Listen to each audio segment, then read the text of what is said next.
In this video, I'm going to talk about how can you sign out of your Wombo Dream account. So without any further ado, let's dive right into this exciting video. Now, in order to sign out of your Wombo Dream account, you just simply have to open your Wombo Dream application. And after opening the Wombo Dream, you will get to see this profile icon into the bottom right corner. Just simply tap there, and after that you will get this icon of gear into top right corner. Simply select the gear icon from here.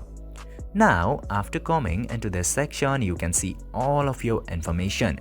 Now you will get this option of log out at the bottom. Just simply tap to log out and your account will successfully be logged out in one click. I hope this video was informative for you. If yes, don't forget to like, share and subscribe to the channel to never miss another update. Thank you for watching this video.